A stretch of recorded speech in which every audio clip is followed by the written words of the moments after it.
Hi folks, we're going to get started. I just wanted to take a couple of quick minutes to at least introduce you to the budget subcommittee this year. Sheila Noyes Miller from Brimfield is the chair. Megan Cunningham represents Brookfield. Candace Green in the back there represents Holland. Who else am I missing? Mr. Valenzola, Wales. Megan Panic here? No, she's not here yet. So Megan Panic served for representing Sturbridge. So Kristen Leo, for any of you that are new, is our Director of Business and Finance.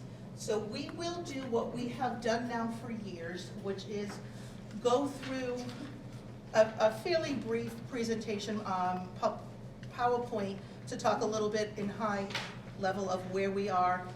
Did anyone not get the 3 documents where we entered? It has the detail as well as the capital plan and the revenues and assessments that will be voted later on. So this is really about talking about what's in the budget and how we hope to pay for it. So we're going to get rolling. And we'll entertain questions at the end of the presentation. So I think I'm first, right? Yes. Quick high-level summary. Actually, this budget is probably the closest in both detail expenditures as well as revenue plans as last year's. So very similar to last year's. Overall budget is at 3%.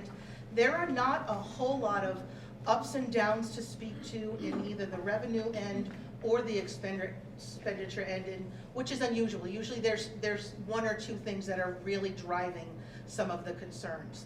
We are coming off of a couple of years of higher than we had hoped to because of utilities and special needs.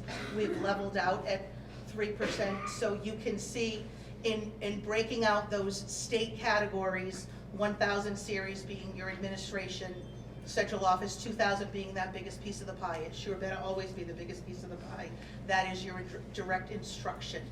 3,000 series is support, 4,000 is building maintenance and operations, 5,000 is your insurances, and 9,000 are out-of-district tuition. So as you can see, the pie looks very similar in 25 to 24 with 10% adjustments, but really not a lot to talk about. Yep. The 2000 series is our direct instructional bucket, and you can see where each of the, we break it down further for you. So we've got our building administration, so that's your principals and assistant principals as well as clerical staff there. Your regular teaching budget, so all of your professional, regular course teachers, professional development for any sort of training and curriculum pieces, special education for all of those services as well as your special education teachers. Technology is your networking and IT support, your tool and milk guys. Library and media, which is your librarian, your audiovisual, any of the books that are in there. Guidance includes your social, emotional support staff, so your school adjustment counselors as well as your guidance and career support. And then the last piece for the Tantasqua budget is the technology, the technical division teaching, the direct instruction of your carpentry, your electrical, and those types of programs. This is a similar chart to page 1 showing the revenues.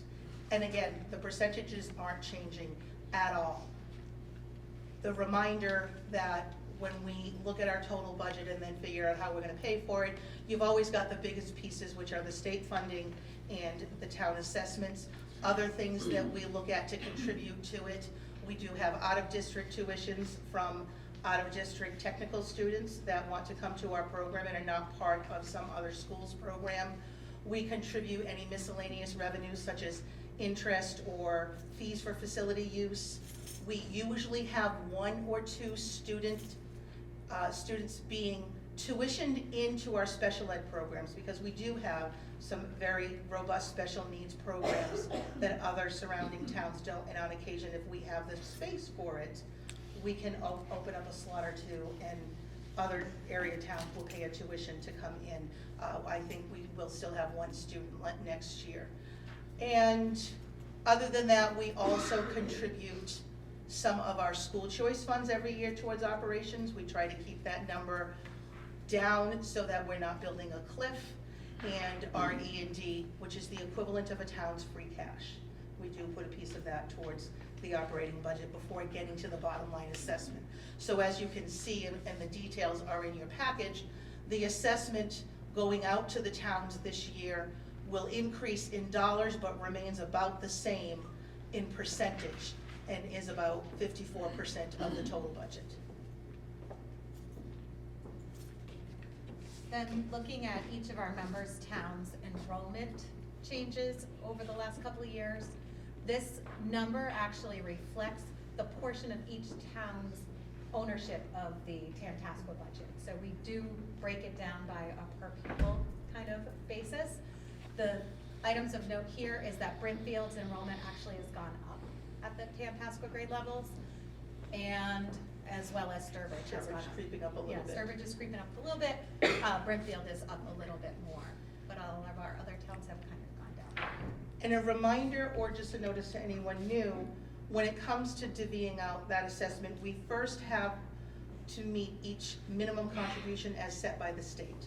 Only beyond the minimum contributions, then whatever is left, can we then divide out, and we do that by enrollment. So that's where these come into play. And the Brimfield tick-up is gonna come into play, which you'll see in a little bit, as well as various different factors that the Department of Revenue go through in the calculation in each of the 5 towns and their ability or what they should pay based on their property values, their income, and their enrollment. This shows a little bit of the history, just the last 5 years on the overall budget. This is not dealing with assessments, we're just sticking to the budget. So we had a couple of nice low years in 21, 22, then we had a couple of tough years that many of you were sitting here as we were trying to figure out how to get through our special ed issues and bubbles. But we also, last year, had a decent increase in state revenue that offset that, so the increases were not significant. Now, we are happy to be down to 3% with the overall average for the past 5 years of a 3.4% budget. And the reminder to anyone new is that includes Tantasqua's cost for all insurances. So just like every town needs to figure out how to handle the health insurance costs and the liability insurance costs and the Worcester County retirement assessment, Tantasqua has that in their budget also that they need to cover. As has been the goal for the past however many years that we've been, is we want to make sure that we're presenting a budget that all of our member towns can afford. We're super proud that we present a budget that takes care of our student needs as well as keeping up with technology. And as a result, the number seems big, and it does represent that 3% increase. Quick summary of the impacts to this. We have 2 retirements in the district. 2 is not a lot at all. So that fact that we only have 2 to help keep down the salaries, and typically we certainly budget a lower, more entry-level salary. Depends on what the areas are. As you can expect, if we have someone retiring in a specialized math or science, that's going to be something we would be foolish to think that we can get an entry level, and we might budget a little bit higher. But we certainly are able to get some savings by budgeting the new folks coming in at lower. Other than that, this overall budget has, if you look at the bottom line, there's $600,000 increase in salaries. They're contractual. 99% of the salaries in the budget are part of some bargaining unit. The only ones that are not are substitutes. So a 2.2% overall of the overall budget is due to the salary increases. We are, I'd like to say have negotiated with both Unit A and B, which are the teachers, and the assistant principals and directors. We've completed teachers, we've tentatively completed Unit B, and this budget covers the negotiations, and everything's looking like we can get out of there without any problems. The little bit of a bite is the Worcester County Retirement Assessment, which is up 8.6%. However, we got a 0% increase in health insurance, so that again helped us keep things a little down and cover those big increases. We have got electricity increasing, so we're keeping an eye on those rates. And special ed, we have 2 additional one-to-one aides in this budget. So those are the only increases in this budget from a staffing point of view, are 2 one-to-one assistants that we actually needed to add this year due to incoming new student population that needed those according to their IEP.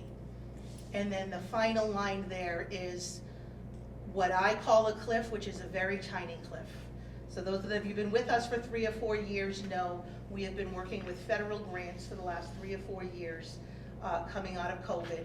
And we tried very hard to do a balance of using funds for staff, for things such as mental health, or getting back things that had been cut to keep the class sizes low, but also things such as technology and upgrades to our HVAC system, so that it was not all staff, and then all of a sudden, we felt like we needed to ask for more to keep that staff. There were some over the last 3 years that we were able to let go of, others we were able to get in the budget slowly each of the last 3 years. So the only position left that is funded with those ESSER funds this year is 1 instructional assistant that we do strongly feel the need for to support our students, classroom assistants, and special needs students. So that is in the budget, and that's the end of our grant-based staffing. All right. Go back over the revenues. We've got a slight increase in Chapter 70, mostly due to more students being identified as low income, so it's not always a great reason. We do have an increasing English language learners population, which has just been creeping up over the past number of years. It's not anything new this year. Our E&D and out-of-district tuitions, as well as school choice funds, we're maintaining the levels that we're utilizing the monies out of those accounts. And we have a very small increase to our missed revenues due to charter reimbursements. Yeah, and that's the charter school, we all know, has been in effect now for a few years. You'll see the line item has a slight increase in anticipated out-of-district tuitions, which includes the charter.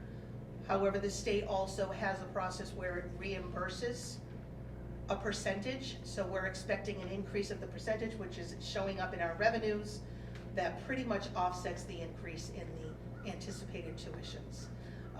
Where it's a little bit fortunate at the regional level, that charter school goes through grades 8. And the way the state law reads is that they sort of help you wean into paying the tuition, as opposed to the wean off model. So when a student starts going to a charter school, the school district that they're coming from doesn't have to pay for the tuition all at once. They have to pay, year 1 they have to pay 25% of it, and year 2 they have to pay 75% of it, so that by year 3, they're owning the total cost of that tuition.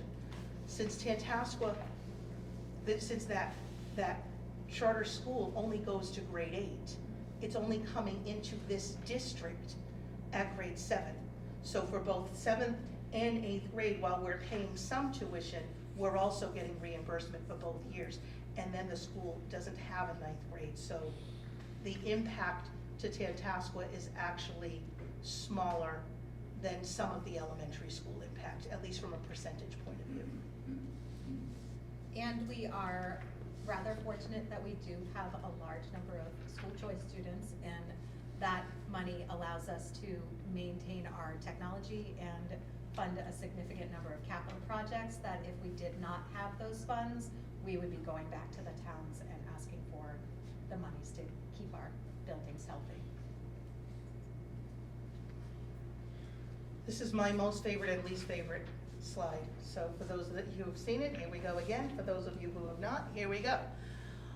While we have the pleasure of representing 6 school districts, for this slide and for most presentations to the 5 towns, I try to pretend we are a K through 12 district. So this slide kind of pushes together the, as of today, elementary school budgets for each of the 5 towns, and what right now we're going to be recommending for the assessments for Tantasqua for each of the 5 towns. So if we just concentrate on the Tantasqua only, bold, because of enrollment differences and calculations in building whatever, building property, building the town's various wealth-based factors as well as enrollment, you can see that that 3% budget creates a 5% and 5.9% assessment for Brimfield and Holland, which is a bit concerning. The other 3 are much lower and minus for 2 of them, which is why we're sitting here saying we feel like we have done as good a job as we can to keep our budget low, and we are now faced with the usual factors of so much being different between our 5 towns, and we'd like to move forward with this budget. Side note, that TRSD only is a combination of the operations budget and the transportation. Transportation is going up because we did just go out to bid, and Sturbridge, who runs their transportation, joined a union, and those costs are higher. The other 4 towns just ended a 3-year contract, had to go out to bid, so those rates are higher. That'll be a 1-year bump. The year after, we'll start getting increased regional transportation reimbursement from the state, so that'll bring that down a bit. But those combined still leave us in a position of Brookfield's ask from Tantasqua alone is going down. Sturbridge is up 1.9% and Wales is going down. The other 2 towns have struggles because of their enrollment up here at the secondary level as opposed to at the elementary. Unfortunately, at the far right, you can see most of our elementary schools are really struggling this year. I'd say all of them. There might be one little cliff that we're trying to not have to still get funded from the ESSER, but most of them are some significantly costly placements in out-of-district special ed. 2 of the 4 small towns are just realizing a residential placement, which the residential placements have a cost of up to $250,000. And when you have a little tiny rural community trying to cover that, it is painful. So I'm very concerned. We have conversations with them to talk about the special needs costs versus regular operations, trying not to penalize regular operations, but we understand and respect each small community has their own struggles. They only have so much that they can give, even though we won't at town meeting and publicly ever talk about special needs population versus a regular population. But those are challenges that we're working on with each of the towns. If you go over to the left, you can see the overall impact. So Sturbridge is, when I combine K through 12, we're asking Wales for a 1.3% increase, Sturbridge for 2.4% increase. Holland 7% is a big nut, as is Brookfield's 5%. Brimfield's 6.1% is a bit high, but if you look at the next column, they're also getting a decent chunk of Chapter 70 money. So that's that column there, as you can see, is the case any given year. Half of our districts are getting some increase in Chapter 70 due to the calculation of the foundation formula, their population in the building, which column they fall in, Larry, depending on what the needs are. The others are sitting here with the governor's first budget is a measly $30 per student, which $30 per student in Wales, in Holland, may as well, Wales and Holland, be zero, because $3,000 and $4,000 doesn't even begin to address any normal changes in the schools and education. So there are some struggles there. We continue to try and work with some of the towns with the biggest struggles, and they know I'm here to try and help them every step of the way and see what we can do. Questions on that fun page? Yep. Can we get a copy You bet. of the front page? Yep, you bet. Actually, you know what I've done in the past is anyone who wants this presentation, Oh, that'd be great. You bet. That's even better. yep. Okay, Kristen. So here's what we're asking for, the $28,451,764. You want help? Yeah, Yeah, my no, brain I is got it. already breaking. So the total budget we're asking for is 28 million. We talked about other revenues that we can put toward the budget. We talked about your E&D, your school choice, other outside revenues. So when we take all of those out, we're down to 25, the 25,636, 686. And then we're down to the state calculated net school spending. So the bare minimum, the state says our budget has to be at least 23 million, the 23,960. We're asking for 25,686 from our communities, which is just 7% over that bare minimum. The rest we're dealing with other revenues. Does that make sense? You said the state average for the budget over net spending is around 20%? Yeah. So we are more than half, Yeah. less than that. And then we list other, we certainly do have other grants. Thus far, those are the federal grants that we get each year. We have not heard any word that they're going away, so we're gonna hope that we're getting them, and we have factored them into our budget planning. We have no more COVID-based, whatever you wanted to call them. They had all kinds of different names over the last 3 to 4 years, but they're done. And the only other unknowns that you all might have heard many times is rural aid, which we are really trying to campaign with our legislators to, at some point, get rural aid as a factor into our regular base. But it's not gonna happen this year. So rural aid is a separate pool of funds. If all three bodies, Governor, House, and Senate, have a rural aid line populated, 4 out of our 5 districts always, as long as it's been in existence, qualify for something. We don't find out until October what that is, so it's really hard to consider that part of the budget process. Then we have 2 revolving funds that we do utilize for some expenditures out of the budget, and that is our summer camp program over at the high school, as well as our school choice items, which tend to fund our technology and capital building projects. And that is, you folks have handouts. That 4-page handout that talks about capital items, the recommendation will be to fund them all from school choice, and that's where that 583 number is.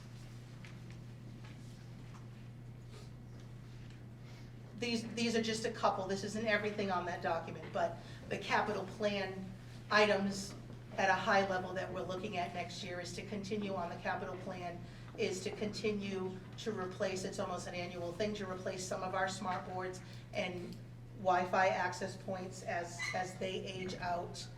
And the high school / tech school needs new, very high-end CAD computers. We've got some HVAC repairs and upgrades we need to do, replace some of the compressors on the roof. Same thing here at the junior high, and ongoing flooring replacement. So there are a few other smaller things on that capital plan, but those are the big items. And again, the reminder that we will be able to do all of these with school committee vote from school choice, as opposed to asking the towns to fund any of them. Yeah? Teacher to student ratio based on technology, is it getting fewer teachers, more students because of technology advances, or staying the same, or? No, any I impact would at all? say in general, we've stayed pretty similar. We haven't decreased teachers because technology is available. We have increased devices so that teachers can use devices as part of their instructional tools. So one-to-one devices are available to students, but it has not allowed us to have increase the class size, might be what you're implying. Whatever the ratio is, because I always Yeah. imagined technology would have some. It has not impacted class size often, and again, we're not spending the entire class on technology, there's a whole lot else going on. Our goal in the district, we are not a one-to-one district for the sake of calling it one-to-one. There are lots of other districts that are very happy to say every student, when they come into a certain grade, gets a device. Our philosophy has been more to make sure that every teacher that wants to use a classroom of devices for their lesson that day has it. So each classroom has a cart of Chromebooks.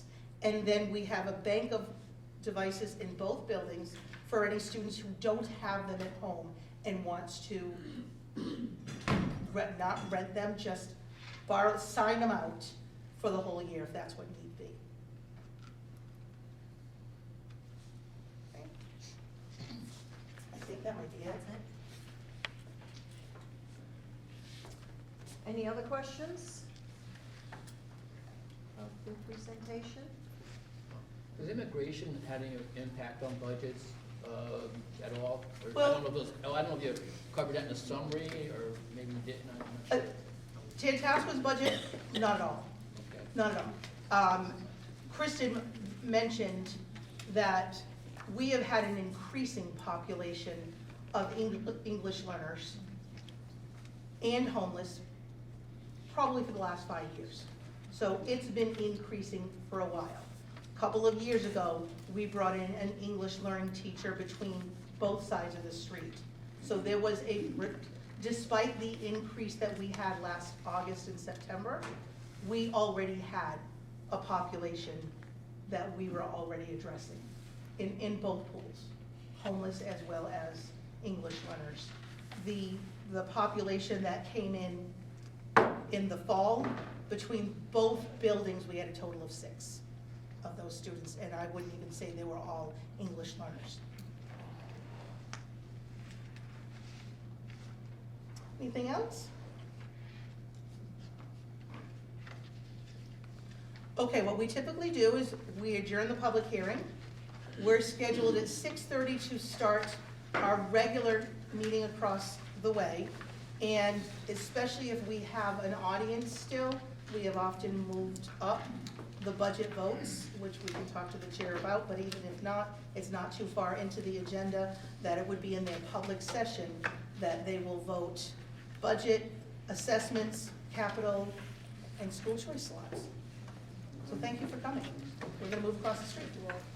No, not across the street. The big street.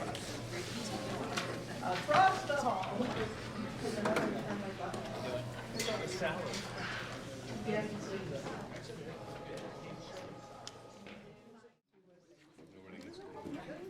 A quorum being present, we'll call the meeting to order at 6:34 PM. Please stand for the Pledge of Allegiance.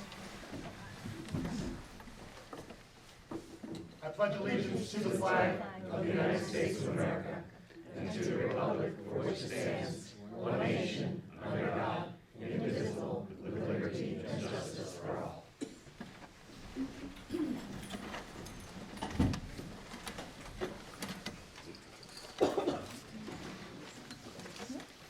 All right, first item on the agenda is the approval of the minutes for the February 28th, 2024 regular session meeting.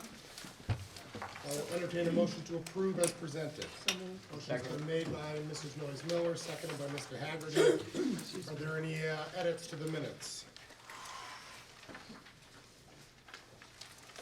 All right, seeing none, then the chair will call for a vote. Are there any objections to the minutes? Are there any abstentions? Mr. Goodwin, Mrs. Plaza, Mrs. Green. Absent the abstentions, we will declare this approved by unanimous consent. Next item on the agenda is the minutes for February 28, 2024 executive session. I'll entertain a motion to approve and hold. Motion's been made by Mrs. Noyes Miller, seconded by Mrs. Randall. Is there any discussion? Seeing none, the chair will call for a vote. Those in favor of the motion will say aye. Aye. Opposed, nay. Abstentions for the record. Mrs. Goodwin, Mrs. Velazquez, Mrs. Goodwin. Motion carries, minutes will be held. All right, that brings us to our financial report. Mrs. Leo. I provided you with the expenditures and the revenues for this time frame compared to the last few years. The budget is the real topic of conversation tonight. If you have any questions, let me know. Any questions on the financial report?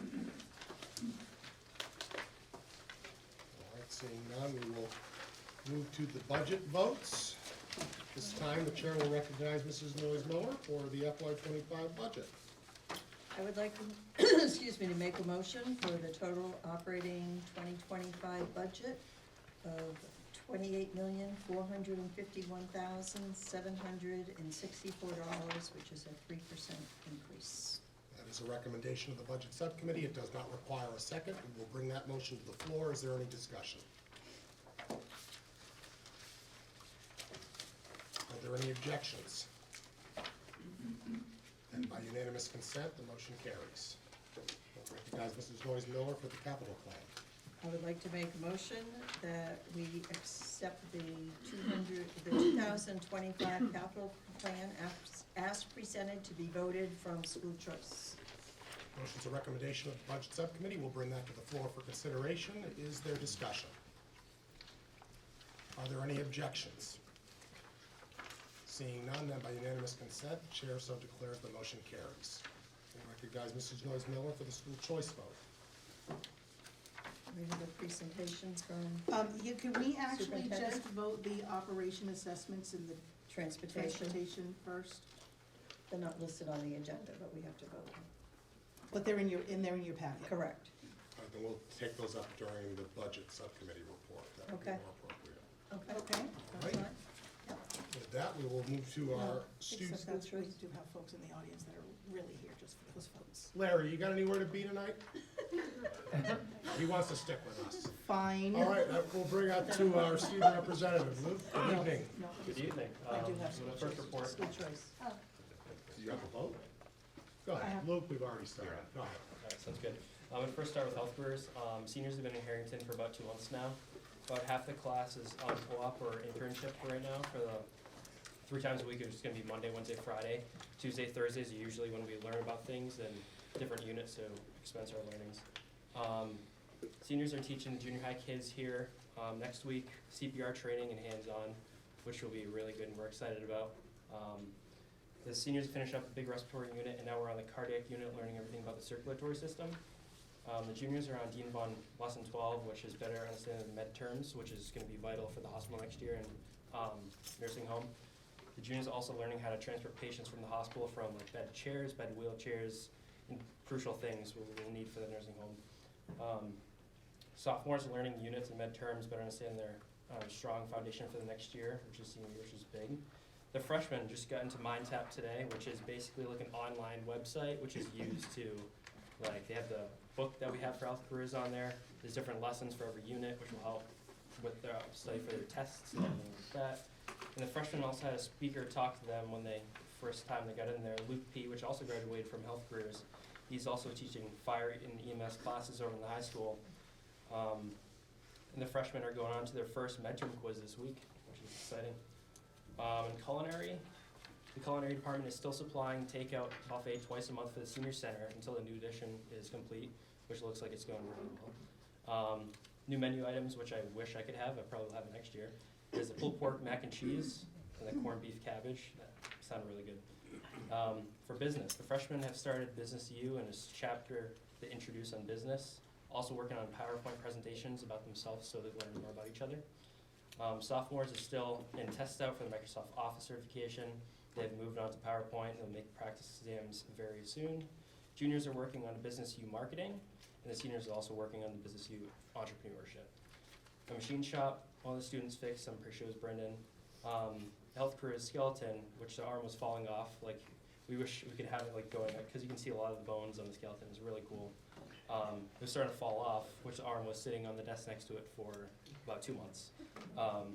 So they cut a piece of metal with a water jet and inserted it into the skeleton, which is good for health careers because we had to spend $1,600 for a new skeleton, so it really helped out a lot. For CAD, students are advancing on their 3D modeling various software programs, and they just finished a mini golf hole design they made. And there's also pictures in the report too, which is pretty cool. I was looking at that earlier. The carpentry class is out on co-op, different projects around the area. Junior class is working in the shop to better prepare themselves for next year, which is going to be a big year for them. The building senior projects, which they're working on, in addition of the house in Sturbridge, which is their main project this year. And on to electrical. Seniors are also on co-op, going around both schools, finishing up the LEDs, which looks like they did a great job in. And junior and sophomores have been working, which I went the other day to fix one of the cabinets for health careers, and I went and they're working on different things in the walls, and it was really cool. I can never do that, so props to them. For IT, on March 13th, students from all 9 shops competing in Skills USA. You'll have results tomorrow. Juniors be fostering connection and Sturbridge counseling and Age to Build, a plot program to provide them with IT support, and senior citizens starting their senior year. And seniors continue to receive the work and resolve problem tickets in the help desk portal through personal computer repair issues. To also work on district IT help desk tickets in tier 1, such as Chromebook repair, keyboard replacement, toner replacement, and all different IT things, which they're very smart about. Overall, March has been a productive month in computer technology classroom. This is the words from her. With students making compatible progress and earning their PC Pro, Network Pro, Security Pro, and ethical hacking certifications. In hospitality, the freshmen are welcome 12 freshmen to the program after exploratory certifications included. They're starting new projects, data analyzing to help better themselves for the upcoming years, and team building experiences introduce the students to hospitality industry, such things as Picketed Tower, social media, scavenger hunts, different things to build a foundation with the kids you'll be with for the next 4 years. Sophomores, hospitality sophomores have been collaborating with culinary arts sophomores to practice breakfast services preparation for the next year. And junior and senior activities conclude with hospitality. Juniors and seniors have been managing Cornerstone Cafe lunch service, which I want to try next year. Pretty exciting. Hosting lunch-ons for the Community Senior Center, and a successful event, Busy Friday, with the popular corned beef and cabbage to kick off St. Patty's Day weekend. That'll be it. I didn't have the pulled pork mac and cheese, and Mrs. Boyd and I had the chicken stir fry, which was fantastic. That was good. Compliments to the chef. Questions for Luke? I just asked for more photos, and I'd love to see photos of the health career students at the junior high. I know some of you are really on social media, but it'd be great to share those. All right, sounds good, yeah. We'll do it.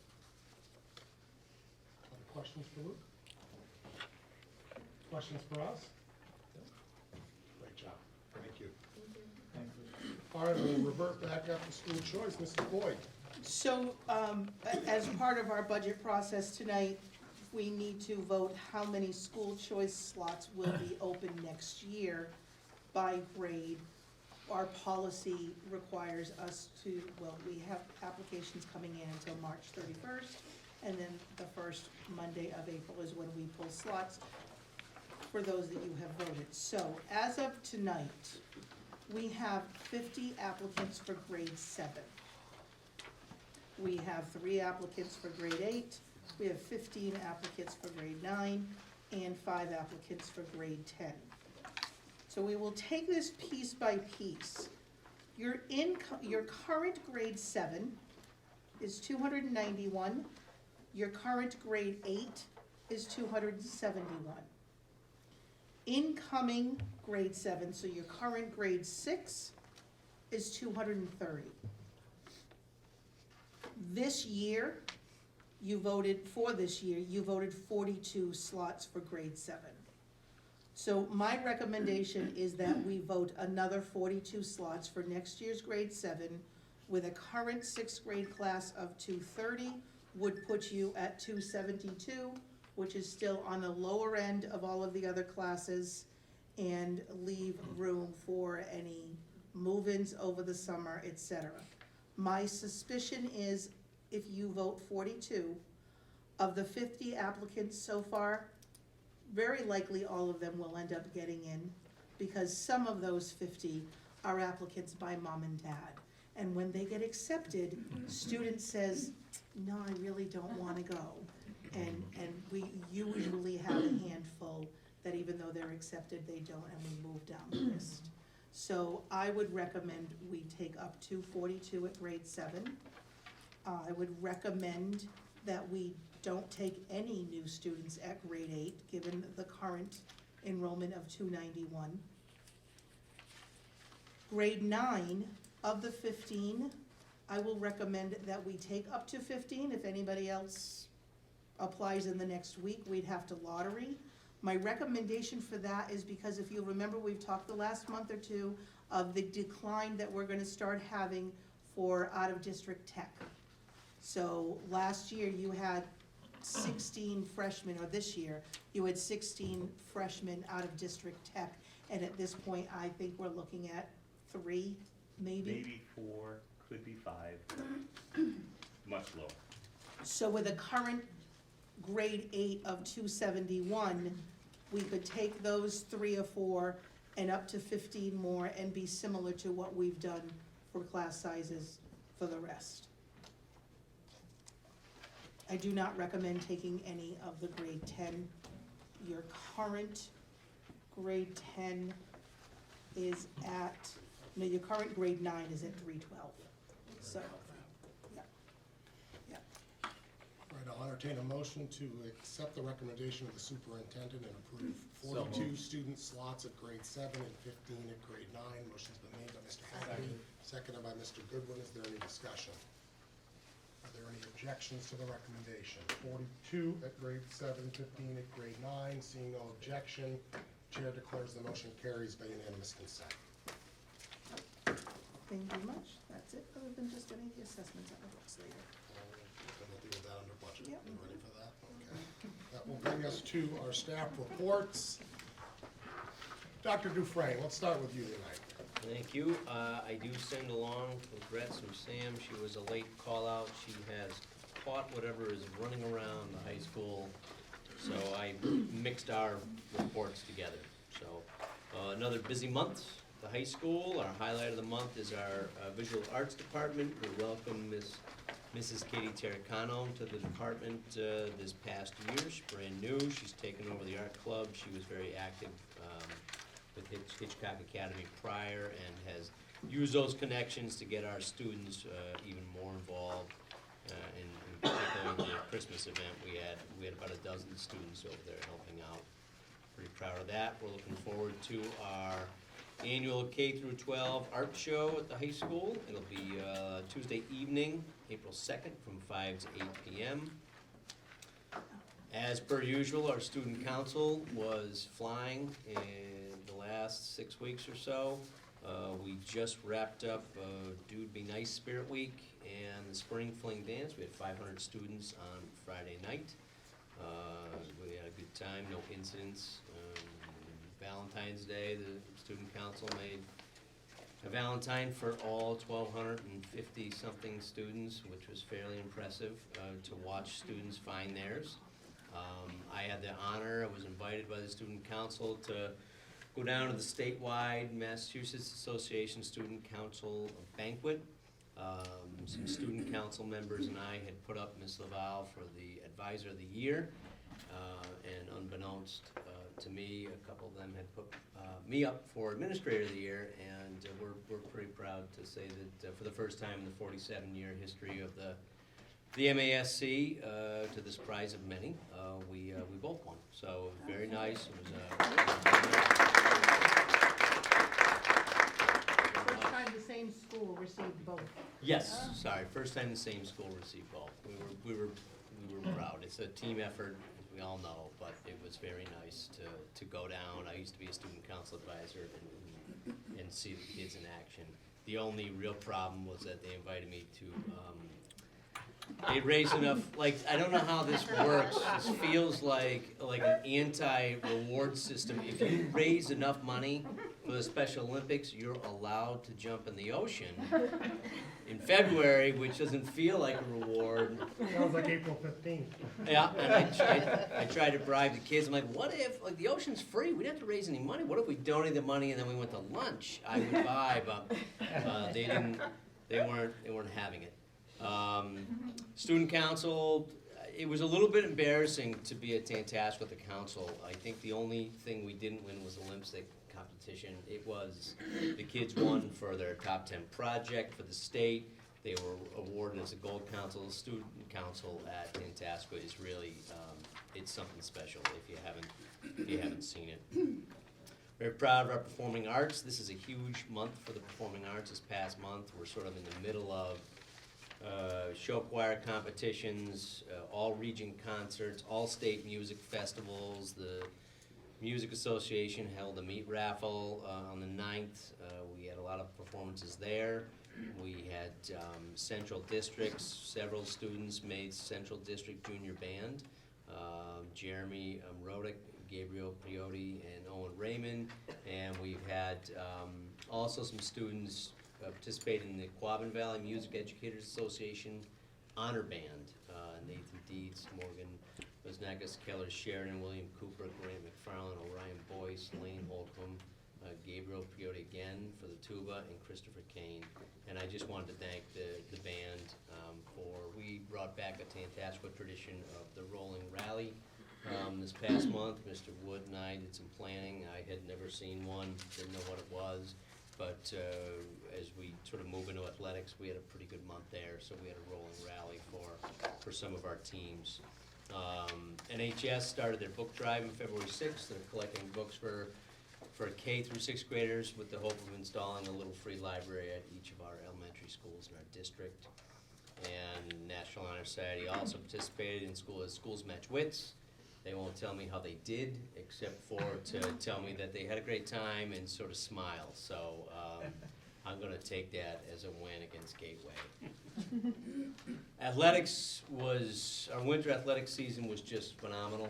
And I think it's a reflection of sort of the hard work our students put in. Boys basketball finished with a record of 11-7. Went to the playoffs, fell in the round of 16 to a strong Newburyport team, but won the Clark tournament. Girls basketball finished 14-4. They also won their division in the large schools division in the Clark tournament. Also fell in the round of 16, and just today, Mr. Wood and I got an invitation via Senator Patton's office to have the students down to the State House to be recognized for their Clark tournament wins. We're really proud of that. Indoor track won 11-1. Of note, Cam Foley qualified for the States in the mile. Girls indoor track got a record of 10-2. And the boys swim team finished with a record of 10-1. Our cheer team won the Swickle. Our hockey team also won the Buzzard Bay tournament, finished 15-5, and fell to the 1 seed in the state quarterfinals. Our girls hockey, we have one player on the Auburn co-op team, and they also made the playoffs and fell in a round of 32. So we're pretty proud of all that. Spring sports they already started yesterday, and the year planning has begun. Hard to believe it's the end of the year. We're working on senior events and graduation and class nights and the schedule for next year, and the last few months of the school year are always pretty packed with senior events, so that's probably more than you wanted to know, but less than what is happening at Tantasqua. Dr. Dufresne, questions for Dr. Dufresne? Mr. Sturgis? I'm happy to go. I think you used all my time, though. I see the rest of my time. Senator. So, just a couple of things to point out that weren't actually necessarily in my packet. One was that this doesn't sound very fun to talk about. We had a fire drill, which no one really cares about, but it was pretty cool this time. For the first time, I had the students from the high school come over to help facilitate the fire drill. So our high school, I believe most were seniors, came over in full fire gear, helmets and everything on to pull the alarm, which we actually couldn't pull because we didn't have the key to reset it, so we just had to make an announcement that simulated a fire drill. But it was cool to see the kids come back, and of course, when they all come back from when they left, they all look like grown-ups, and I don't recognize half of them because the seniors are actually adults at this point. Just wanted to make one announcement about Project 351. I mentioned it last meeting. So there's a flyer I can make copies for. I didn't want to waste all this ink for color for their nice flyer, but I didn't want to just send you black and white ones because they did this, not me. This is all the kids, student driven. So they're doing a clothing drive. They're looking for gently used or new clothes, starting from infant all the way up to adult mediums. The only thing that needs to be new is underwear needs to come in new packages. But the students have started advertising around here, and it's March 25th to March 29th here at the junior high, and March 25th to April 5th at Burgess Elementary School. So they're going to have it 2 weeks down there as well. So those students, I did meet with them. They did talk to me about their their launch day that they did back in January and their big highlight from all of them was that the governor spoke. And they were excited at that, and they were very disappointed that there are far less patriots than there have been in the past, or at least that were advertised that were going to be there. And so, just one of my best experiences I've had in my 6 years here just happened last week, and we get round 2 of it. Maybe tomorrow's a unified basketball. So with the Special Olympics and our pathway students, and we have a number of regular ed students who volunteered their time to help out. We actually hosted Auburn Middle School last week, and I got the invite to be the referee. I didn't make many calls, but the kids had so much fun. I actually called Auburn Middle School principal afterwards, just to let him know how good his kids were too. It was just, the kids helping out were amazing. The kids on the court from both schools that they obviously have some limitations, they were just living it up out there for their 45 minutes of fame. And it was just a ton of fun, and kind of revigorates, kind of some of the times the negatives we have to deal in this business is one of the more positive experiences I've had in a long time. It was fantastic. And we played Webster tomorrow for our 2-game season. So a home game tomorrow versus Webster at 3:30.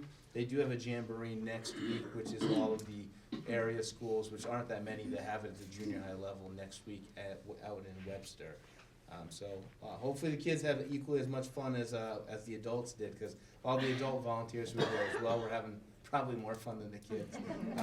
But it was just a really fun thing to see. And then just finally, the small stuff, Pete already stole my thunder on most of this, but we got fortunate enough for our spring athletes at tryouts last week, and the weather was spring-like, as the high school athletes are trying out in the winter weather out there this week. So we're all set for spring athletics to kick off. It is the middle of show choir competition season, and we do have the all bands district that they've been practicing for the past month. It'll be on Thursday night this week. And so that's kind of what I got going on here at the junior high right now. We are planning for the end of year, which is crazy to me to think that way, but. Thank you, Mrs. Sturgis. Questions for Mrs. Sturgis? Mrs. Randall? Do you invite spectators to the game Oh, tomorrow? yeah, there was a good crowd came out, which was I didn't know who was gonna be in the crowd. I thought it'd be just like 2 parents. Yeah. And it was actually, the stands are full, which was awesome for the kids. So, yeah, they're definitely spectators can Okay, come in. okay. It was great, it was fun. Yeah. It was really fun. And just to see how 3:30. well the kids everything was just beautiful. Yeah. How they worked with each other, and it was really nice. It's a great thing to have. We used to have our Trailblazers at Special Olympics, but I think due to reconfiguration of Special Olympics, we haven't had it for years, so this is great. Yeah, it was fun. Mr. Wood? Thank you. Well, you've been in the business a while when the principal of Auburn Middle School is a former student of mine. And at one point, my daughter's principal. A couple of things. I want to point out co-op. We've talked about co-op. This year, Mr. Lamoth and Ms. Cardy have done an outstanding job. We have 19 of our seniors out on co-op, representing manufacturing, CAD, carpentry, hospitality, and electrical. That represents 17% of the senior class is out on co-op.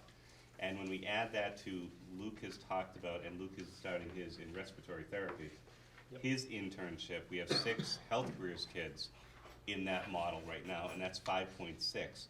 So that's 22, almost 23% of our seniors are out working in their industry on a daily basis, which is phenomenal. And I credit again to Mr. Lamoth, Mrs. Cardy, Mrs. DePace, and Mrs. Cartwright, Ms. Dalrymple. I did receive notification that we received the Haas grant again, with little information beyond that. We have received it, been fortunate enough over the past 4 or 5 years to get that. It's anywhere between $10,000 to $15,000. The really cool thing about that is the first $5,000 goes to 2 $2,500 scholarships for our seniors. So, and giving credit to the Gene Haas Foundation, the only thing you cannot spend money on using their grant is any Haas materials. So I think that's just speaks volumes to how they support education. In your report, you see the grad follow-up, and I highlighted the grad follow-up. That is really impressive this year. That's just showing that our kids from 2023 are staying in their industry. The numbers are phenomenal, whether it's Chapter 74, positive placement, or if it's, Perkins positive placement. Our kids who are going into hospitality are staying in the industry. Our kids in health careers are staying in the industry. A lot of times we'll go to the MAVA Outstanding Student, and you'll see the kid who graduated in carpentry and is now going to college to go into early childhood ed. And our kids are proving that they're having a passion for what they're doing, and kudos to the kids, their families, and also to the teachers who instilled that passion in them as they move beyond the walls of Tantasqua. Skills districts were last week. I will have for you by next month who has earned medals. So remember that in Skills USA there are 2 levels. There are the kids who win at the skills level, which is kids in health careers participate in health careers competitions and so forth. The other level is the leadership skills, and those are, if you remember last year, Johnny went to Atlanta with Mr. Bernard, and he was in job interview. He'd won gold at state. So I'll have that report for you coming up next month. But it has been, I'll tell you, Tantasqua is a very busy school. It's, I sit there in the morning and the buses pull in, and I can't believe at 2 o'clock when it's like, whoa, really? The whole day's gone? Because there is just, it goes like that all day long, and that's a good thing. I had a meeting in Brimfield yesterday, and some of the Brimfield officials were speaking very highly about the students' professionalism doing the lighting project at The the electric town one? hall annex, Yeah. so tell Scott and team, nice job. Will do. Thank you. Other questions for Mr. Wood? Oh, thank you, Mr. Wood. All right, that brings us to our committee reports. Mrs. Williams-Miller, it's your night. So I have a couple of the votes that we need to do after the public hearing this evening. Would like to make a motion for the 2025 net operating assessment as presented. Motion's a recommendation, budget subcommittee will bring that to the floor for consideration. Is there any discussion? Are there any objections? Seeing none, then by unanimous consent, the chair so declares the motion carries. And my last motion is for the transportation assessment. I'd like to make a motion of 2025 transportation assessment as presented. Motion's a recommendation, budget subcommittee will bring it to the floor. Is there discussion? Any objections? Seeing none, then the chair will declare by unanimous consent, the motion carries. And I have nothing else. Thank you, Mrs. Williams-Miller. Bring us to technical. Curriculum. No report, but our next meeting is Monday, April 29th at 6 p.m. Mrs. Fitzgerald, good evening. 3 meetings, 3 reports. Well, let's just jump right in, okay. Unfinished business. You'll see we have a total of 13 policies under unfinished business. 1 for a new policy to be adopted on second reading, 8 amended policies to be adopted on second reading, and 4 rescinded policies to be rescinded on second reading. I would ask that by one motion, we take action on all 13 of those policies as noted on the agenda. There have been no changes since first reading.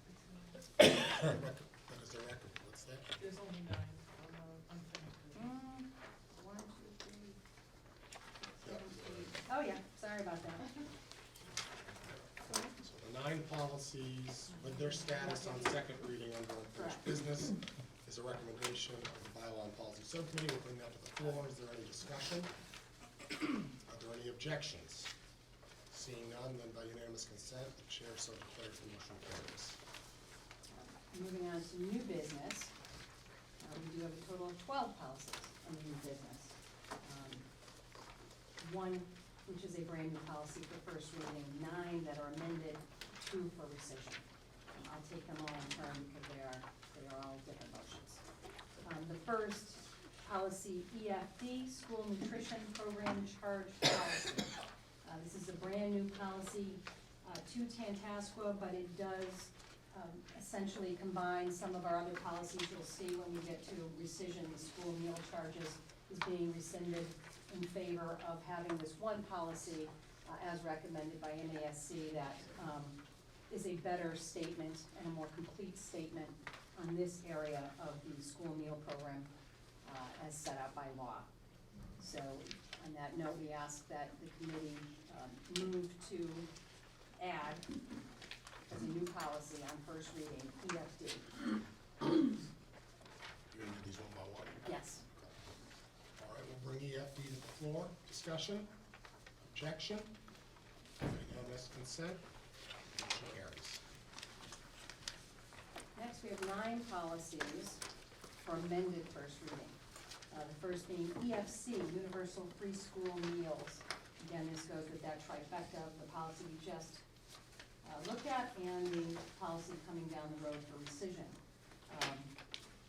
Essentially, this policy just conforms our policies to the law. This came to us from MASC in one of their most recent newsletters. We last reviewed it in 2021. There have been some changes to these laws, as you can expect and imagine, and the changes you see here to our current policy reflect those changes. Next, educational opportunities for military children, policy JFABE. Again, this is a change to the law under the Interstate Compact on Educational Opportunity for Children of Military Families. We obviously had a policy, but there have been changes. All of the changes in the policy reflected the change to that law and nothing more. Next policy, JFABF, Educational Opportunities for Children in Foster Care. Again, representing changes to the Every Student Succeeds Act, ESSA. We had a policy, we were a little bit behind on these changes. I think we last looked at this in 2018, and with these changes, it brings us in full compliance with the current law on our foster children.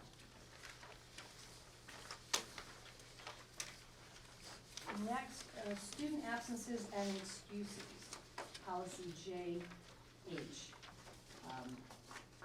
This policy, several things. First, you'll see we took out one paragraph. I'm sorry, let's go to the second paragraph. You'll see we took out a statement about weather being a reason for a child to be excused from school. It's not that we don't want to safeguard our children when the weather is so dangerous that they shouldn't be coming to school, but we did not want to state that in a policy. If our superintendent decides to cancel school, obviously all children are out, and if a particular parent feels there is some kind of hazard due to weather in getting their child to school, they're certainly free to call under our protocols, which are stated elsewhere in the handbook, and state that excuse, that excuse for a tardiness or an absence. It's not required by law. Everything else is required by law in that paragraph. So without that being required by law, we thought it was appropriate to take it out of the policy and leave that at the discretion of our superintendent. The next change you'll see is in the 5th policy down. We, up to this point, have required a written explanation for absence or tardiness of a child. The fact of the matter is, these don't come in writing. We have a phone system which parents call into when a child is tardy or to report an absence. They certainly can send in a written explanation, and there may be times when a written explanation will be required, depending on the length of the absence or the reason. But we more and more are not relying on the written, we are relying on our either email or our phone system. So we decided to take that out of the policy, and should the district want to make changes, that'll then go in the handbook as to the protocol under which parents will, and the schools will implement this policy. So where does it say notification is required? I don't see that anywhere. It is,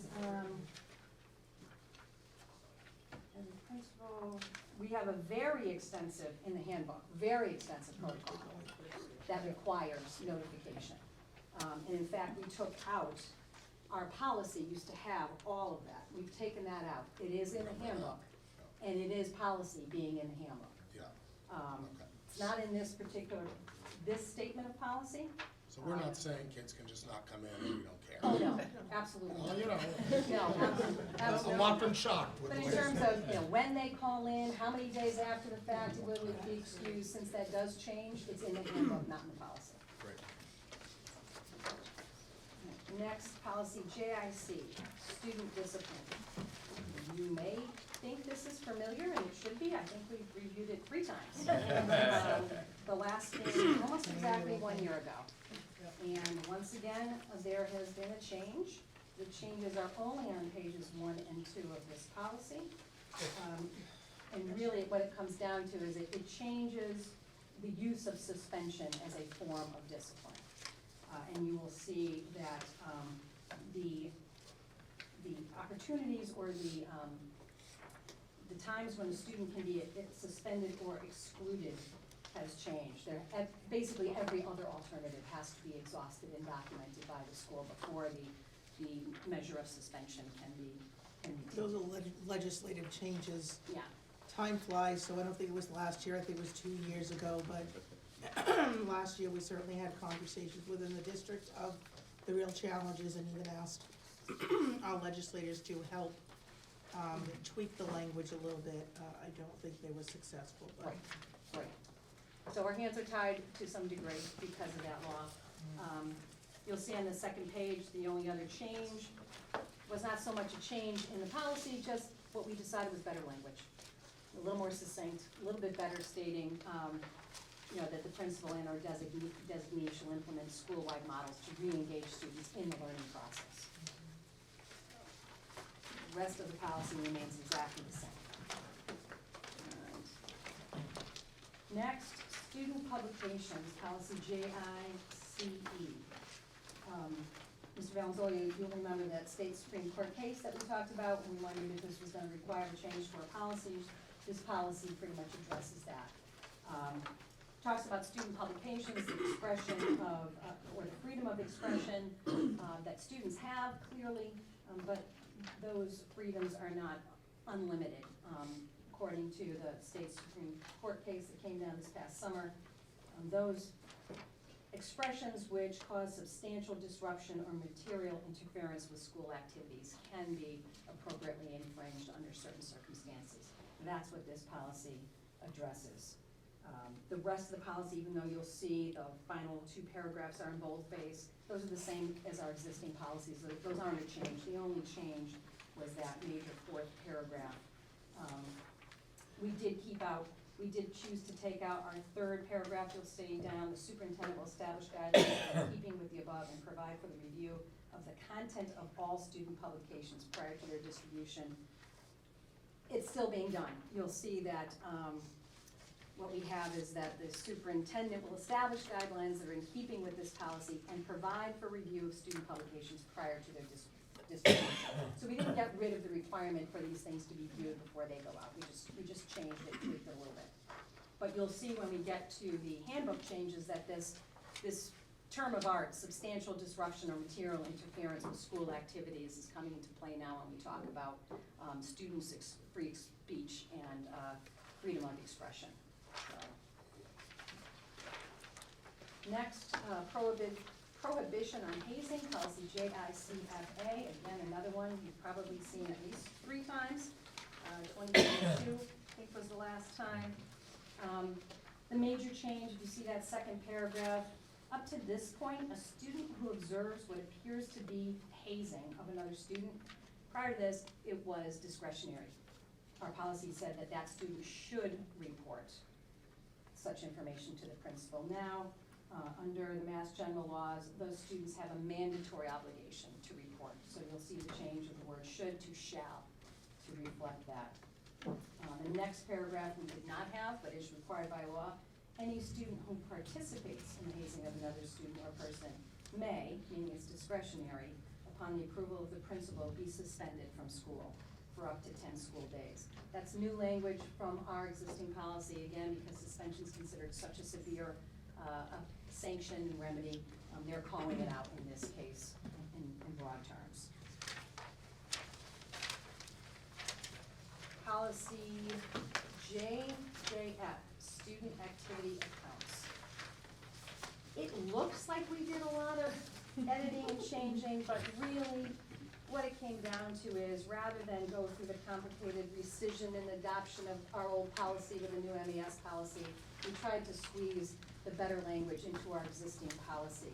The major change here, right on the first page, for whatever reason, our current policy actually has a stated dollar amount for, the checking account, the student activity agency account. And That it's was a legal requirement. not anymore. No, we have to vote one in, there's a maximum, but because the maximum changes, it doesn't have to be in the policy. Okay. The maximum changes, you know, if not every year, often. We still So- have the same with revolving accounts at the municipal. Exactly, Yeah. exactly. Did the same thing. So we took that out. Everything else is the same, it's just better, stated better. That's the goal, make it better. Yeah, you know, That sounds like a soundbite. it's just better, if we say so ourselves. If you look at the graduating class funds, you'll see that really reflected, as it was explained to us, we have a problem. Classes graduate, they graduate with money in their account that they've collected over their 4 years, and, you know, they go silent. And what do we do with those funds? What are our obligations? What are our responsibilities? That lays that out much more clearly, much better as to what we do with those funds. Basically, after 2 years, they have to come out of that account and either go back to the class or they go into the high school activity checking account. And then there will be protocols and other things set up elsewhere as to how those are distributed. But that's, you know, those are the two major changes there. Yes, the rest, as I said, is just a restatement of what we had. And finally, interscholastic athletics, really simple. We just took out the last paragraph, which refers people to the athletics handbook. We really haven't had enough athletics handbook, it's been jammed into our current handbook, we're gonna get to that. Next, we decided to take it out of this policy, since each child will be signing as part of the handbook each year, the athletic handbook at the same time. So everything will be in the athletic handbook. This is simply our statement, our interscholastic athletic statement versus the protocols. So, Mr. Chairman, that does it for the 9 policies that are before the committee on amended first reading. We ask that they all be amended on first reading as noted. Bring that motion to the floor, recommendation of bylaw on policy, discussion. Objections? Seeing none by unanimous consent, motion carries, all amended on first reading. And last but not least, we have 2 policies before you for rescission. The first is school meal charges. Again, we are not doing away with school meal charges, we just rolled them into the policy that was before you earlier. This 4-page policy is just no longer relevant given those changes. We ask that policy EFA be rescinded on first reading. And then we have policy JJE, student fundraising activities. Also, everything contained in student fundraising activities has been rolled into various other policies, including our field trips and our, everything for which you would need funds. We have addressed those separately elsewhere, and this policy was redundant in our opinion. Therefore, we're asking that both policies be rescinded on first reading. Bring the motion to the floor, discussion. I Mrs. just have a Panic? question. Is it JJE or JJ? JJE is student fundraising activities. But our document, JJE, is co-curricular and extracurricular activities. Oh, well, that's what happened. Two of them? Yep. So this was the issue, Right. yes. So we could not figure this out. We had JJE, co-curricular and extracurricular activities, and MESC's JJE is the student fundraising activities. We had 2 of the interns, and so we actually changed it to be what it's supposed to be. The file Yes. code and the file title now match the MESC file code. Yes, so So I, we're keeping the JJE co-curricular Yes. on our books. Correct. yes. And you're The rescinding JJE student student fundraising. fundraising that is on our books is what we're rescinding. Exactly. We just didn't print out the Michelle, copy of I'm it. not sure that, isn't this co-curricular one, We have it's it, like a mishmash, remember? It's- We decided, we're not, that's why this one isn't before us today, correct? correct, it still She just exists, pulled it's a the wrong different. Yeah, we haven't She pulled the finished wrong this She one. just pulled the wrong Yeah. one. Okay. So the one we're rescinding isn't in your packet. No, the one that we're, the one that we're rescinding is the student fundraising activities. Correct. which. We don't have it. It's not in the back. Oh, okay, see, I had it in my packet, I'm sorry, not the packet I got from you, but my packet that I gave. So basically, what's in the packet is the policy that will be now JJE only. Yes, yes, yes, Just we're, review. yes. All We're rescinding, yes, I'm sorry, JJE, which was mislabeled in our policies, which is the one I have in my packet, which is student fundraising activities. So we could table that since you haven't read it. I think we should table it. So let's Yeah. table that, and we'll just take up EFA, which is the school meal charges. Yes, All right, so we'll bring EFA, school meal charges, rescind on first reading for floor for discussion. Seeing none of their objections, seeing none, then by unanimous consent, the chair declares that that is rescinded on first reading. We will entertain the motion of Mrs. Fitzgerald to table to the next meeting the rescission on first reading of student fundraising activities, JJE. Doesn't require, well, it does require a second because that's new. I need a second. Motion's been made and seconded, made by Mrs. Fitzgerald, seconded by Mrs. Cunningham, I believe. Any discussion? Any objections? Seeing none, then by unanimous consent, the chair so declares that that will be tabled to the next meeting. The remainder are all reviewed. correct. Thank you for that. Finally, we have student handbook proposed changes for 2024, 25. You have already heard about these. You heard about them in the curriculum report last month. You heard about them in the bylaw report last month, but now you have the language actually before you. I just want to give a shout out to the people who've worked on this. This has been a tremendous amount of work that they have undertaken and are still undertaking to get our handbook into something much more usable for students, families, and for the rest of us.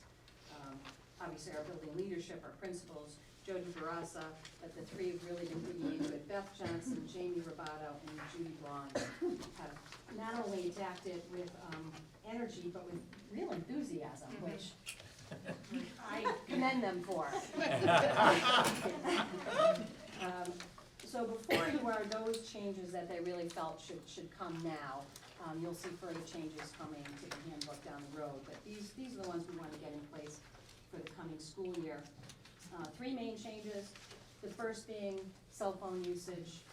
You've already heard about the junior high pilot that's been undergoing with the pouches. They will be using the pouches again next year. Following that, there is going to most likely move to the quote away for the day policy that you're going to see at the high school for a lot of reasons. Primarily, the pouches have a useful life for many reasons, and they're expensive. But I think that certainly the leadership would tell you what they told us is that it's had the intended effect on the student body. They see some real changes among the student body. Phone usage is virtually non-existent during the day, and it's really changed the culture for the positive. So as those students now go up to the high school, you'll see the changes for the high school reflect the same away for the day. And again, if I'm misstating something, please correct me. It looks like we're gonna have a 2-week pilot at the end of this year, once our seniors are off and out of the building, to get everyone thinking for next year about this new, truly away for the day phone policy.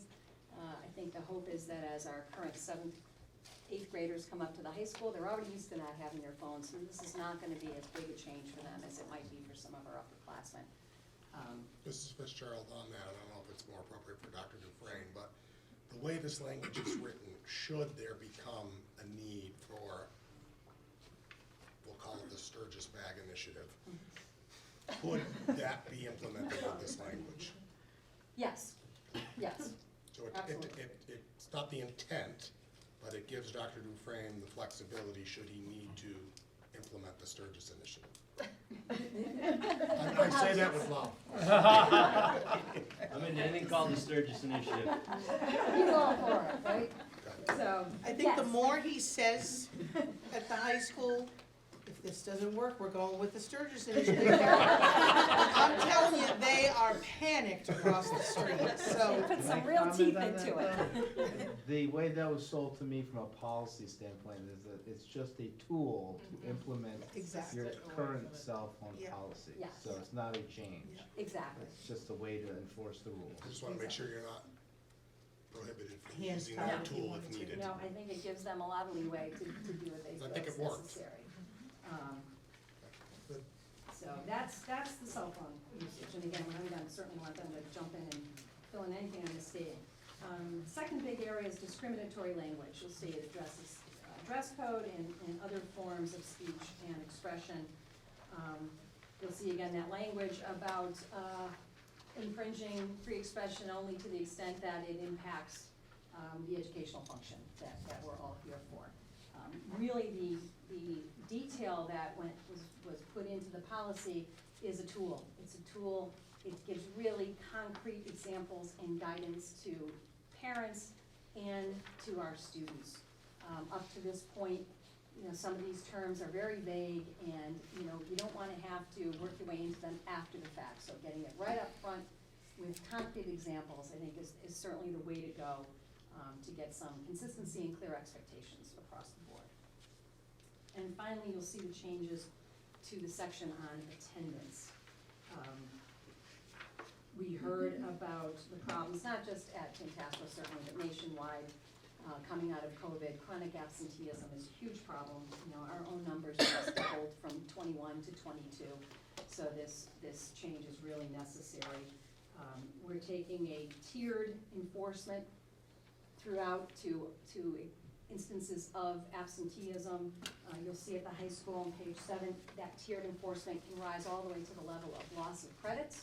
But by the time you get to a loss of credit, you really have a situation where multiple avenues have been presented to that student and that family to avoid that kind of consequence.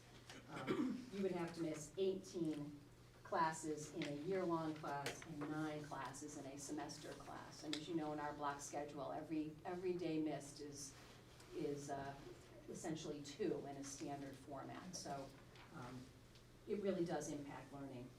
The junior highs also got tiered enforcement, but obviously loss of credit is not an issue there. But you'll see that on their page 11 with how the junior high will respond to chronic absenteeism. But it's just a more aggressive acknowledgement of the problem that we're all facing and trying to refocus our students on the importance of being in school to learn, that despite all the technology that's allowed kids to learn from home, it's really not a substitute for in-person learning, both academically and socially.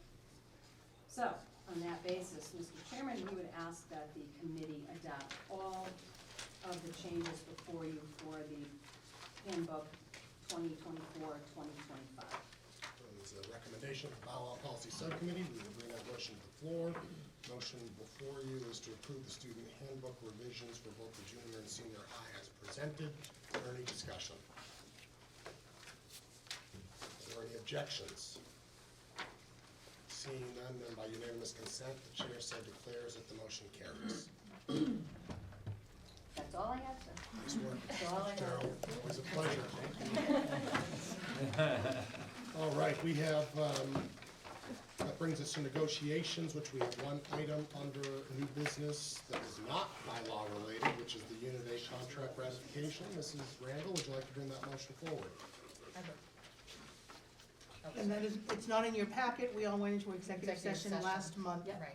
to review, so we're just asking for the public vote to ratify. So no changes from the document you reviewed. The unit has ratified, and so the recommendation of the negotiation subcommittee unanimously was to ratify the agreement. So we'll bring that to the floor. Is there any discussion? Are there any objections?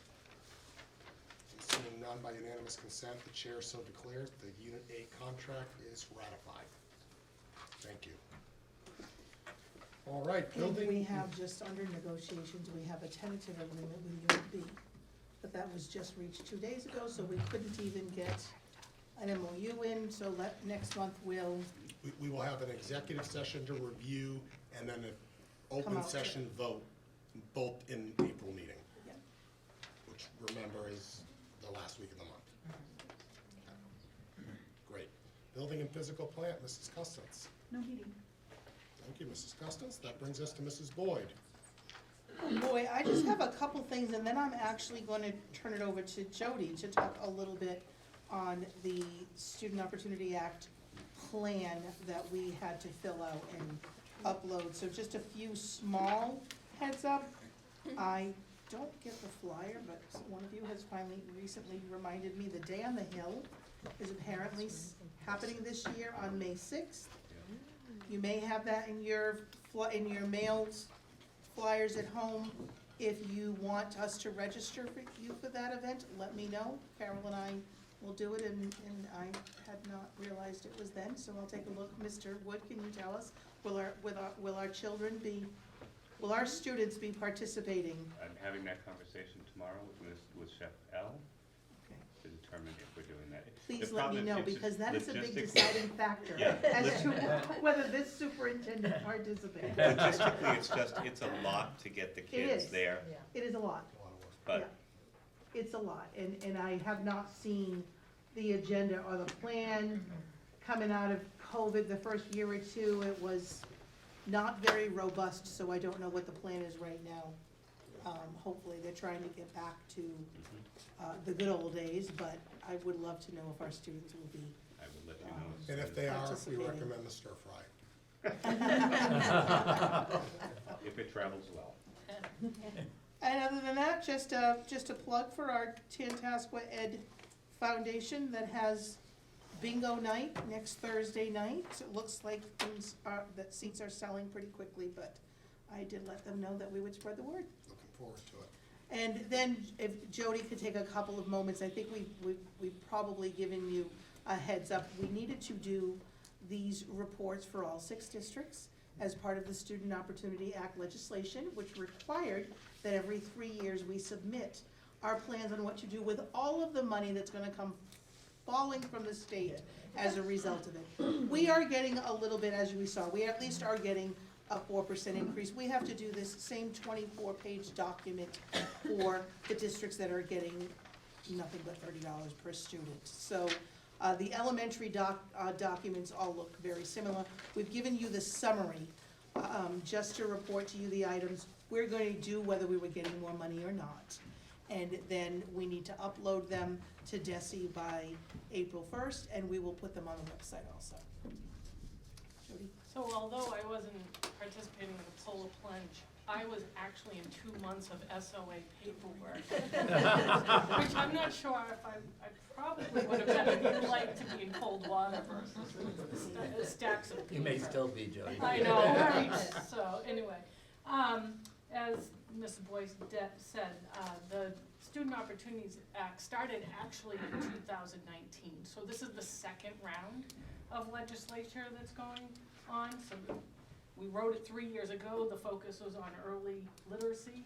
Now, this go-around for the next 3 years is focused more on K-12 education, specifically on disparities or persistent disparities in subgroups.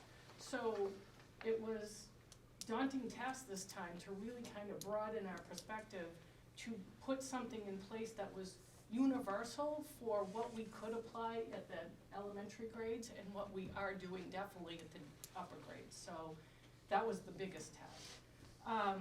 Our 3-year focus our philosophy certainly looks very similar in all 6 towns. What changes is really our focus points, and there are a few mistakes in the summary. It's okay, we fixed it for the publication. For 7 to 12, the first and most imperative focus is going to be on civics education. We have piloted, or this year, not even a pilot, it's more like exploratory, a new resource that the DESE is presenting to all districts. It's called Investigating History. It really starts in 5th grade, but there's a lot of emphasis in 7th grade. The teachers this year have basically explored units, implemented some things that they really like. They will get formalized training in June. We will put together a plan for next year of a mild adoption. We'll take a couple of units. It's intense. There's a lot of robust materials. It's great for student learning. It's very engaging for students. It's to give them obviously the knowledge they need to take the civics test that's designed this year in 8th grade. So until we get that data back to see where those discrepancies are, then we will continue to make adjustments and adapt over the next 3 years. At the high school, we're really focused on making sure that all students get the civics project. And it's not necessarily that they successfully complete a project. It's going through a process. It's very much designed to go through an entire process to either change law, whatever they choose to focus on. The problem lies is that it should also be in the 8th grade. However, it relies heavily on parent contributions to actually make the project work, right? So we'll start introducing this project in 8th grade, but definitely by the time they graduate, they will all complete one, whether it's successful or not. So that's what we're focused on. We're looking at scheduling changes at the moment with Dr. Dufresne in the high school, but that is a 7 to 12 initiative across the board. Then we have we certainly focus, now we only had to choose, mind you, one goal. We chose like 4, because we felt like in order to teach the whole student, we have to look at social emotional sense of belonging strategies. We have to look at our enhanced supports with mental health. And because if we're not addressing those needs, we're certainly not pushing the lever forward to be able to work on what the state wants us to do, which is the working on the persistent disparities group, right? So we have academies in place K-12 at the moment. This is our first year with the first academies for both sense of belonging and SEL. We are going to continue those 2 focus areas in K-12. And our last one will certainly be effective delivery for English learners and students with disabilities. So we have plenty of tasks in the full document. We just gave you the overview. There's no sense really to look at really what each task is going to be, except for they all align with those 4 goals. Mrs. Barassa, questions for Mrs. Barassa? Mr. Yeah, Hager? Jody, does this require school committee approval? It does. It does. So in the full, you don't have that page, but we put today's day as hopefully the approval or the vote, and then we just upload to the DES. I'd like to make a motion that we approve the document. Motion's been made by Mr. Haggerty, seconded by Mr. Goodwin to approve the Student Opportunity Act plan submission as presented by Mrs. Barassa. Is there any discussion? Are there any objections to approval? Seeing none, then by unanimous consent, the chair so deems approved.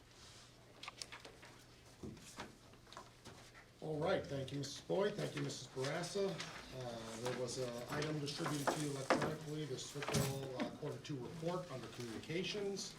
That will bring us to public access. Is there anybody that wishes to speak to the committee? Mr. Lamont, good Yes, evening. on behalf of the TEA, I would like to thank the school committee for approval, and it was a pleasure working with all of you, or some of you, and much respect was earned, and hopefully we can work again in a few more years and continue the success.